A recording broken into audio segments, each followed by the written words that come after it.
Hello everyone!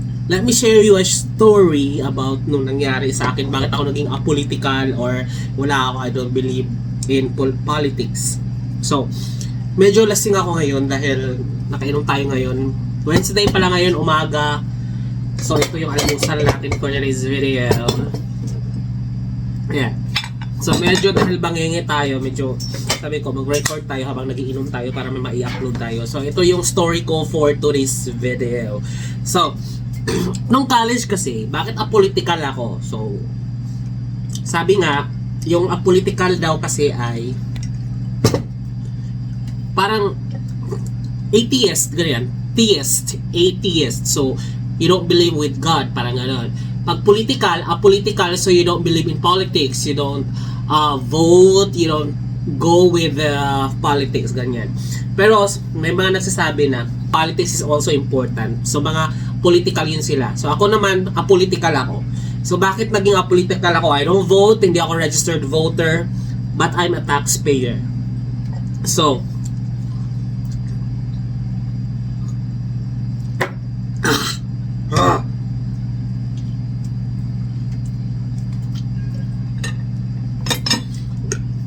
hindi lang talaga ako bumoboto. Ay, hindi ako registered voter. Kung ano kaya nangyari sa akin. Nung college ako, nag-aaral ako ng economics. So, very youth, very involved and driven pagdating sa gusto mo mangyari sa bansa.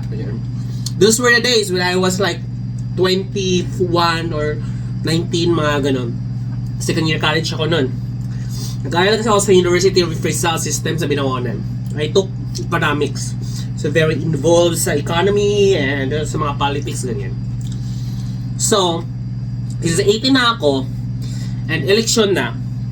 So, nag-advise na yung COMELEC na pwede na mag-register or magpa-register sa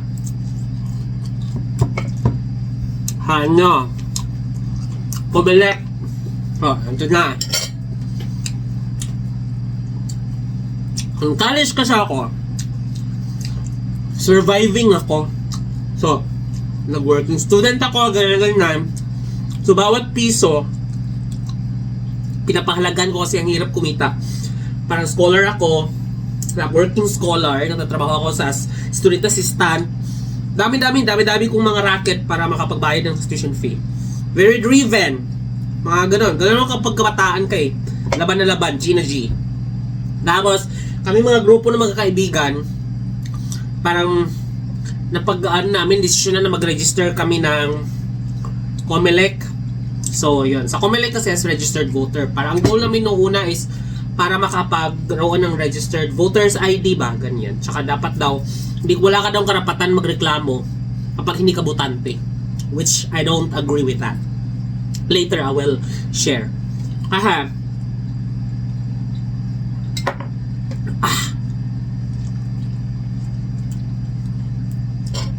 Yung college, disappoint ako. Totoo to ha, wala tong ano-ano heme-heme. Pila kami sa munisipyo ng Binangonan. Kasi sa Binangonan kasi ako nag-aaral eh. University of Rizal System Binangonan. Ang na. Pila kami. Mga estudyante, naka-uniform pa. Pila kami sa COMELEC. Tapos, di ba pag nag-register ka, may fill upan ka. Yung fill upan mo, form ba? Tapos, dapat libre yan na nakukuha sa COMELEC. Kasi mag-register ka eh. Tangin ang COMELEC Binangonan yan. Totoo yan ma'am, kahit ano pang balikan nga ako. Sariling experience ko to. Kaya ako naging apolitical. Ako, hirap na hirap ako estudyante that time. Pagpila namin doon sa hala ma'am, bigyan kami ng form, hindi libre. Ipapaserox daw namin to doon sa labas ng COMELEC office. Merong Xerox machine doon. 2 piso. Bawat page. Ilang page yun? 2 yata ganun. So, 4 pesos. Ang pamasahe ko that time, 4 pesos minimum kasi estudyante ako. Mula Binangonan paputang Bati, mula URS Binangonan paputang Batingan 4 pesos. Actually, parang 3.25 kasi may student, ganun. Ganon, way back, nung college pa ako. So, pagpa-register, yun na lang yung natitira kong pera 4 pesos nung college. Kasi hirap talaga ng college ko, ma'am. Ginapang ko talaga yung college ko. Tapos, ibibigay ko lang sa Comelec para magpa-Xerox para i-exercise ko yung right to vote. Wag na, no? Gagastos ako ng 4 pesos, hindi ako makauwi ng bahay para lang doon. Na-disappoint ako noon. Ako, nung college kasi ako, member ako ng publication. Yung sa university ba, meron newspaper. So, isa ako sa writer doon na promote, naging section editor sa literary editor. Doon. So, malakas sa loob ko kasi nasa newsroom kami. Ni-report ko ngayon sa meron dati 2366 report that i-report mo TV Patrol .2366 ganun or i-voto mo ganun 2366 ganyan. Yun dati. Cellphone ko pa noon A95. Bigay ng stepfather ko.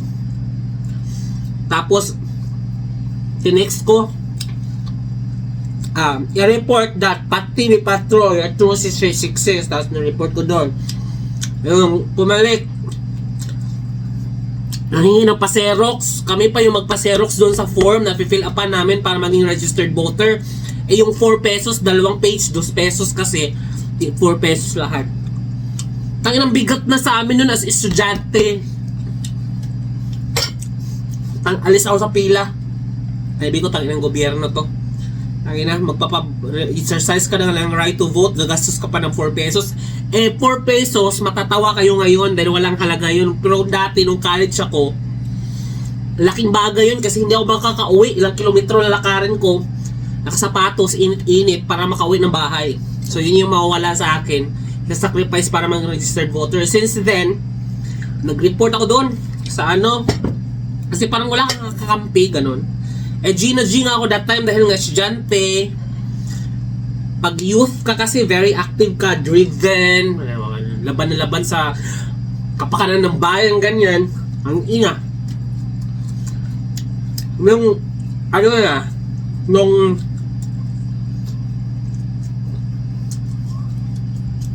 Nung tawag dito, napuisit ako, may isa ko sa pila.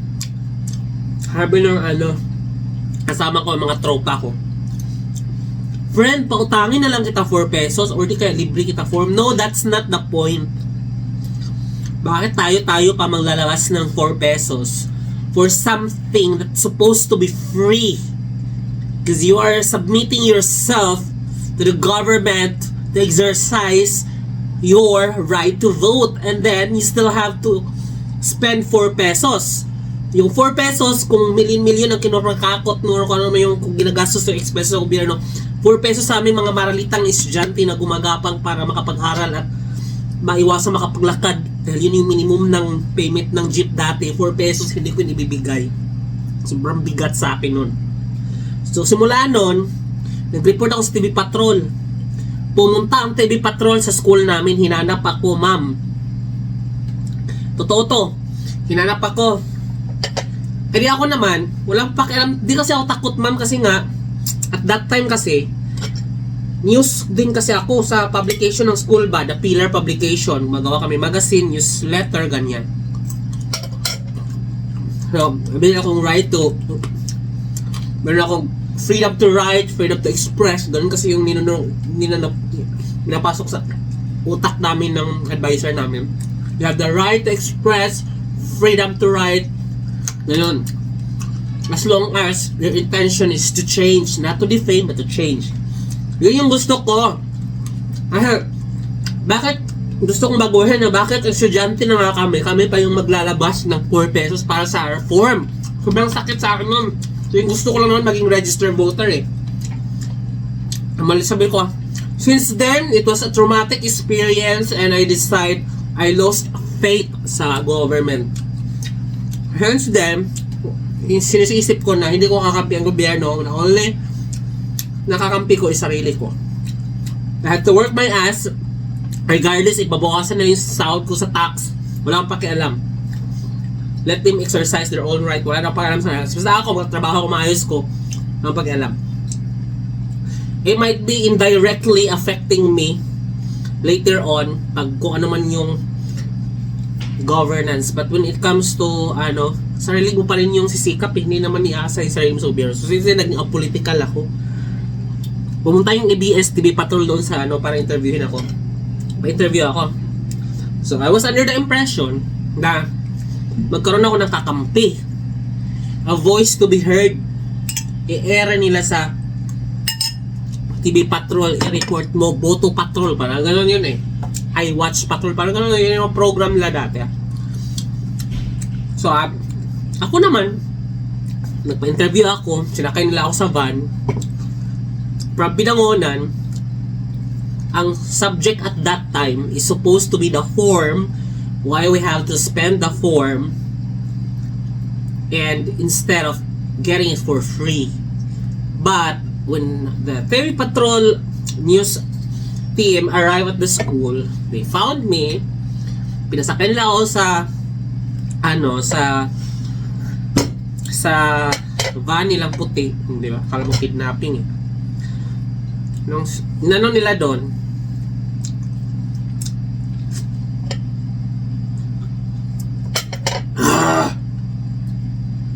nila doon,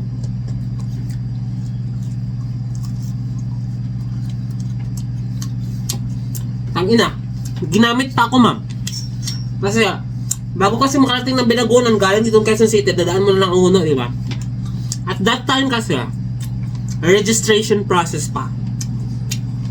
And campaign is not yet allowed at that certain moment. Tapos, galing silang ang uno, news team ng ABS-CBN, tanginang yan. Nadaan sila doon sa sementeryo ng Angono, somewhere ng Angono. May nakita lang sila nag-post ng campaign material stating that mag-offer daw yung politiko na yon a free pintura. November pa to, tandaan ko yun Kasi magme-May, di ba? November, January, February, March, parang magpipintura daw. Libre pintura sa mga puntod, handog ni Kapitan Keneme. Ganun yung advertisement doon sa sementeryo na daanan ng ABS-CBN newsroom. Which is, ang report ko originally was the form na pinapabayaran sa akin sa Comelec. Yun yung nireport ko. Pero ang pinuntahan ako doon ng ABS-CBN, doon sa University of Rizal System Binangonan Campus, is ginamit lang pala ako para ako daw ang magreklamo doon sa mga placards na hindi pa allowed mag-campaign at that time. Pero nakikita nila indirectly nag-campaign na pala. Subtle lang yung pagka-campaign ng mga kapitan at that time, or mga kung siguro may nandun sa sementeryo, naka-placard si mukha nila sa sementeryo talaga, libreng pintura sa puntod, hatid ni puking inang senador, gano'n. Nakalagay doon. Hala! So, hindi ko naisip at that time kasi 2016, 2015, basta way back, ganun mga ganun. Wala pang YouTube, wala pang content creator. Lahat ng, yung news na pala ngayon is, nahanap nila ng bagong subject or content, gano'n. So, since sila yung nakahanap doon sa ganung placards na yon, kaso walang nagrereklamo. So, ako yung kinuha nila as someone na kunyari ako nagreklamo, na hindi naman talaga yung original kung nireklamo. Reklamo ko doon ay yung Binangonan, yung form na may bayad. Hala, pinasakay ako tapos pinatayo ako doon sa likod ng sementeryo na ang likod ko ay yung placards ng kapitan na nagpalibre na pintura sa puntod. Tapos ako kunyari yung nagre-report, yan, ganyan. Tapos nagwala. Parang sabi ko, bata pa kasi ako, sabi ko, parang hindi naman ito yung, parang hindi tama to So parang instead na nakakuha ako ng kakampi, parang ginamit pa ako for a certain content. Hindi pa alam ko, hindi pa content kasi ang tawag dun dati News, kunyari. Nagamit nila ako, tapos ako niya reklamo. Paano ko magbinalikan ako ng mga politiko na yun? So ako, hindi sila. Kasi ako yung nakatayo, ako yung nagreklamo, kunyari ganun. Hindi naman yung nagreklamo ko. Nireklamo ko yung form na hindi libre. Tapos ginamit nila ako someone kasi nga nadaanan nila na mas, maybe, that might be something that the viewers will consume more than doon sa nireklamo ko. So ako yung ginamit lang ako para doon tumayo. Kunyari ako doon nag-report, ako doon yung nag-video. Pero sila talaga nakahanap ng story. At that time, papunta pa lang sila sa lugar para hanapin ako. O, di ba? Parang gago eh. BS2, ma'am. TV Patrol. Putang ina. From then, parang sabi ko, okay, it's about contents and about ganun. Realize ko. Simula nun, yun. I lost faith. Something that I felt traumatic and then I felt na wala kang kakampi. So, naging apolitical ako at that time. I thought that someone will back me up, but ginamit lang ako para kunyari mag-TV Patrol. Putay na TV Patrol. Balikan nyo ako to yan, ma'am. Tandang-tanda ako yan, in 95 pa yung cellphone ko. Pinaganon pa yung 95 ko, tapos binidyohan ako sa likod. Kunyari, kinuhan ko na yung picture, yung politiko na nagpalibre, pintura sa puntot. Hindi naman talaga ako yung may story nun. Nakita lang nung producer o writer, kung na talaga. Yun. Simula nun, nung lumaki talaga tumanda. Nakagraduate ako, nagtrabaho ako. So, naging apolitical ako, meaning, I don't go with the politics to survive. The politics might indirectly affecting me because binawasan ako ng sa taxpayer, ganyan. Ma'am, kung sabihin niyo kung wala akong ambag sa gobyerno, kung ina mo, laki na ambag ko, yung tax ko ngayon, na binabawas sa sahod ko as middle class employee, kaya magpasahod ng 2 tao. Hindi pang mayabang yan, but it's actually a cry or ano tawag doon, iyak ng ilog, cry in a river, parang ganon, iyak yan na parang dapat hindi na yan mapupunta sa mga politiko eh. Mapupunta yan dapat sa mga maglinis ng bahay ko, ganon, so pabiling bigas, ganon. 2 sa sahod pa lang yun na automatic binabawas, hindi pa kasama yung amilyar tax na binabayad ko dito sa tinitirhan ko kasi sarili ko na to. Nagbabayad ako ng property tax every year, plus pa the 30% VAT, additional value added tax sa lahat ng mga binibili mo, kachicherya, panisal, kung may mga value added tax na kalagay doon, 30% doon is mapunta sa gobyerno.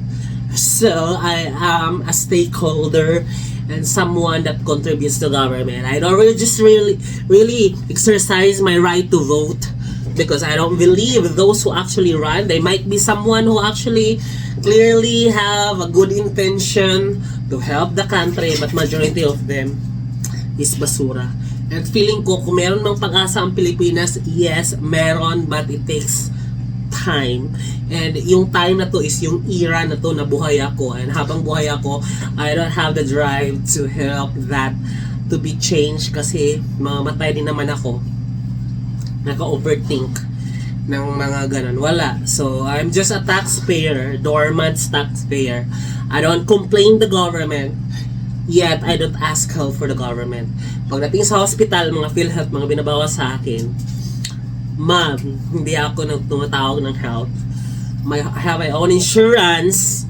I have my own capacity to survive. Kasi nung time na 4 pesos pa lang yung form, na yun na lang yung pera ko dati nung hirapan talaga ako bang nag-aaral ako, kukunin pa nila. So, ano pa nga yung aasahan ko ngayong matanda na ako na sinira nila yung I lost faith. So, kaya yun yung story ko, kaya naging apolitical ako or I don't go with politics. Diba? That defeats the purpose of my course kasi economics ako. But for tonight, kami pa yung pinakamalaking taxpayer, ma'am, comparison doon sa mga below poverty line na wala namang tax. Tapos sila pa yung may ayuda, pinambili lang siya buhat, straight lang ng buhok. Kami tuloy na gutom dahil hindi kami makalabas dahil kami yung taxpayer naman. Wala kami ayuda, ma'am. Dahil hindi kami daw entitled dahil may trabaho kami. Nga. So, lesson of this inuman is kailangan ko lang talagang i-share yung story at that time. Kasi ayoko lang siyang makalimutan at the end of the day. Tinatanong niyo ako ba't ayaw kong bumoto. This is the whole story why I became apolitical. Thank you so much. This has been Jonathan Arabuda and you're watching my vlog. Bye-bye.